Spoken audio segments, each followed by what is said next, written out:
استودیو رادیو ریواز اف ام گهدار و شوپینرین مهجال هر دری ایوار باش نهادما پیشکش کرنا بلتنا دمجمیر پین جعفر موسنوچا لباجار قامشلو انجمن اجتماعی کردی لسوریه مانگرتونک لدیجی بن پیکرنند در حق مافی مروان دا تینکرن لدارخست لذا خور خصنا پدکسی پیشوازی عبدالرحمن آپو کرد آهنگ که دا آپو خلات کر روزنامه اوراسیا دیل گوتارک دبن نافنیشانا امریکا خوازه ارتشا کردستان سوریه آواب که بلاف کر دم باش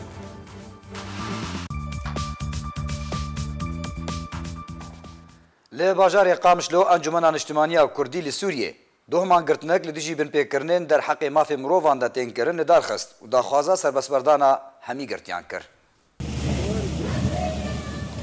بهلکفتا هاتنا روژا جیهانیا مافی مروان ایرو لباجار قامشلو انجمن اجتماعی کردی لسوریه مانگرتنک جماوری جبو بن پیکرنین کد در حق مافی مروان دا لسوریه بگشتی و کردستان سوریه به تایبتی لپیش بارگاه نتوانیا گرتی لقامشلو لدارخست ده مانگرتنی ده سلوگانین کو دا خوازا راوستاندنا بن پیکرنان ده در حق مروان ده دکه لگل آلین کردستان هاتن بلد کرن ده مانگرتنی ده بجداربویان دا خوازا مافی گل کردجی کرن امتنان بزانین بو ایرو دا کتنامش بو مافی ملت کرده بو چاره سترناویش بو شیان خوشتن تجیانه ده تجمع خاطره کو ام تجي هم مسكنين يانا شريعة ده همان دميدا قوتن جالية فصلا يوسف عندما دستي سروكاتيا عنكسي وسكرتيرا بارتيا الوحدة هذا بيشكش كرن بيان إلى الرأي العام بمناسبة الذكرى 70 لليوم العالمي لحقوق الإنسان في 10 من شهر كانون الأول من كل عام يحتفل شعوب العالم ومعهم أبناء الشعب الكردي باليوم العالمي لحقوق الإنسان. هذا اليوم الذي أقرت به الجمعية العامة للأمم المتحدة الإعلان عنه في عام 1948 بعد معاناة بشرية طويلة من الجرائم التي ارتكبت بحق الإنسان وخاصة خلال الحربين العالميتين الأولى والثانية. هذا الإعلان الذي تضمن المبادئ والحقوق الأساسية لمواطني جميع الدول بصرف النظر عن انتماءاتهم القومية أو الدينية أو الجنسي أو اللون. وعلى الرغم من أهمية الإعلان والنضال الدؤوب من أجل ترجمة بنوده لحماية الإنسان وصون كرامته لا تزال البشرية تعاني وطأة الظلم والانتهاكات السافرة والجرائم المتنوعة في العديد من الأماكن وتأخذ المرأة نصيبها الأوفر منها. وتقوم هذه المجموعات بمسمياتها المختلفة بانتهاكات خطيرة تتنافى مع كل القيم الإنسانية من قتل وتهجير وفرض أثوات. انجمن اجتماعی کردی لسوریه او مانگرتن لپیش آواهیا نتوانیا گرتی لجاده سیاحی لناوندا باجر لدجی بن پیکرنین مترسیدار در حق مافی مروان ین کو ملت کرد و پرسا کردی راسری ویتین کو آرمانجا پرسا نتویا کردی دکه انجام دا.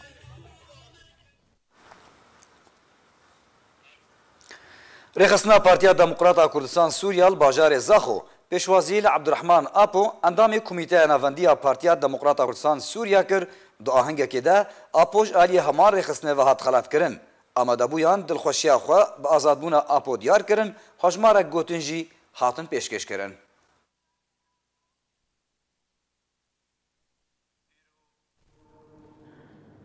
یک شکر ربازا بابین تا کرد برزانی نمر لناو هوادا آمده بیا پشتی زوریک و زحمتیک لسر دست مخابن نابی کرد لسره لی وقت بلد مدی خویا کرن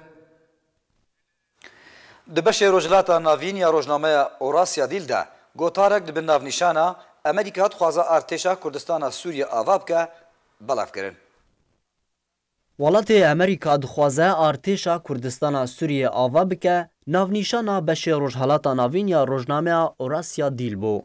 دبن ناونیشانا بوریده روزنامه اوراسیا دیل ده بش روجلاتا ناوین ده گوتارک بلاف کریه تیده آماجه دکه ku welatê Amerîka dixwaze piştevaniya Kurdan bike û artêşekî ji bo Kurdistana Sûriyê ava bike. Orasya Dêl dide diyarkirin ku welatê Amerîka dixwaze hebûna xwe lê Sûriyê dirêj bike û ezmûnên xwe yên berê ku li rojhilata navîn pêk anîbûn, nimûne ezmûna Iraqê û Herêma Kurdistanê careke din li Sûriyê pêk bîne. Bi taybetî dema ku dest bi rahênankirina çekdarên xwecihî li Kurdistana Sûriyê kiriye ta ku robrobûna terorê bike. Di gotarê de hatiye ku serok erkanê giştiyê artêşa Amerîkî Joseph Dunford ji rojnameya Washington Post re ragihand bû ku welatê wî bi niyaze ji 35 ta 40 hezar çekdarên xwecihî li Sûriyê ava bike ta ku robrobûna terorê bikin. Di hevdemê ku 20 ji sedê ji wê hêza Dunford bas kirî hatiye amadekirin li Kurdistana Sûriyê. Di gotarê de hatiye tu sîma û asûyên Kurdistana Sûriyê li ser xakê li Sûriyê de tune ye. Tinê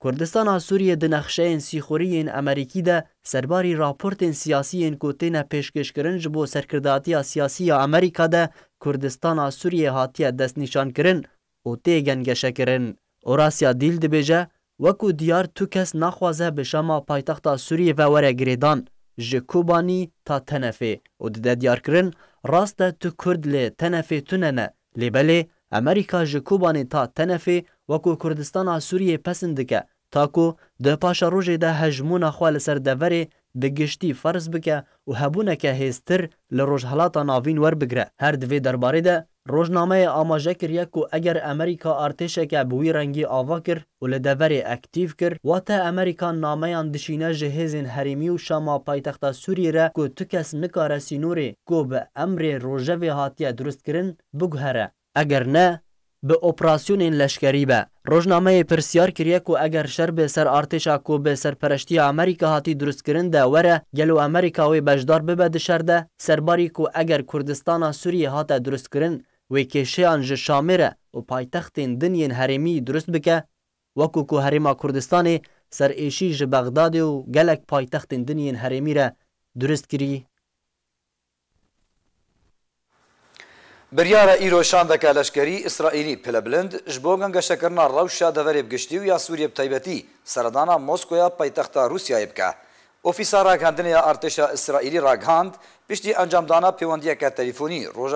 roja şemiya bûrî di navbera Serokwezîrên İsraîlê Benyamin Netanyahu serokê Rûsyayê Vladimir Putin de her du alî li ser encamdana hevdîtinekê di navbera her du artêşên Rûsya û İsraîlê de bi armanca çarkirina mîkanîzmên hemahengiyê di navbera her du artêşan de li Sûriyê rêkeftin. Bi taybetî piştî êxistina balafira Rûsî ê-20 di Eylûnaborî de heman ofîsê eşkere kir ku her du şandiyên leşkerî wê rewşa navçeyê giştî û hin pirsên din gengeşe bikin.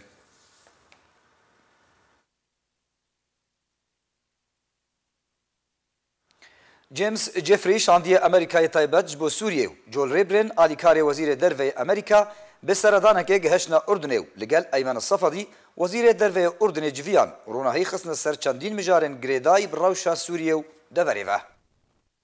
Şandê Amerîkayê taybet ji bo Sûriyê di gera xwe ya diplomasî de ji bo welatên herêmî û yên cîranên Sûriyê berdewam û legal berpirsyarên Ordunê rewşa Sûriyê gotûbêj kir. James Jeffrey şandê Amerîkayê taybet ji bo Sûriyê û Joel Rayburn alîkarê Wezîrê Derveyê Amerîka bi serdaneke gihiştine Ordunê û li gel Eymen Sefadî Wezîrê Derveyê Ordunê civiyan û ronahî xistine ser çendîn mijarên girêdayî bi rewşa Sûriyê û deverê. Di civîna sê alî de dawîn pêşhateyên Sûriyê û rêyên dîtina çareseriya siyasî ji bo krîza Sûriyê û dosyeya penaberan hatine gotûbêjkirin. Herwiha Jeffrey û Sefadî tekeziyê li ser wê çendê kirin ku pêwîst e civaka navdewletî di erkê parastina penaberan de berdewam bê û rewşa penaberan çareser bike. Berdewam Amman behsa wê çendê dike ku Eymen Sefadî jî tekezî kir ku hebûna milyonek û 300,000 penaberê Sûriyê li Ordunê bergiraniyê li ser wan durust dike û welatê Ordunê nikarê pêwîstiyên wê jmareya gelek ya penaberan dabîn bike. Herwiha şandê Amerîkayê taybet ji bo Sûriyê Wezîrê Derveyê Ordunê rewşa penaberên Sûriyeyên ku li Kampa Errukban dimînin gotûbêj kirin û Sefadî tekez kir ku çareseriya herî baş ji bo rewşa penaberên Kampa Errukban vegerawan e ji bo Sûriyê ew jî dibin çavdêriya aliyên navdewletî de. Di dawiya civînê de her du aliyan tekeziyê li ser bihêzbûna peywendiyan û berdewamiya hemahengiyê navbera Amerîka û Ordunê de kirin da ku krîza Sûriyê di rêya çareseriya siyasî ve were çareserkirin.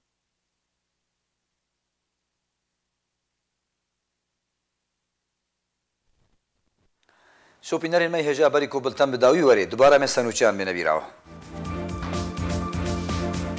Li bajarê Qamişlo Encumena Niştimaniya Kurdî li Sûriyê mangirtinek li dijî bin pêkirinên di derheqê mafê mirovan de tên kirin li darxist. Li Zaxorê xistina pedekesê pêşwazî li Abdurrehman Apo kir du ahingekê de Apo xelat kir. Rojnameya Orasya Dil gotarek dibin navnîşana Amerîka dixwaze artêşa Kurdistana Sûriyê ava bike belav kir. Bulten bi dawî hat her şad bin.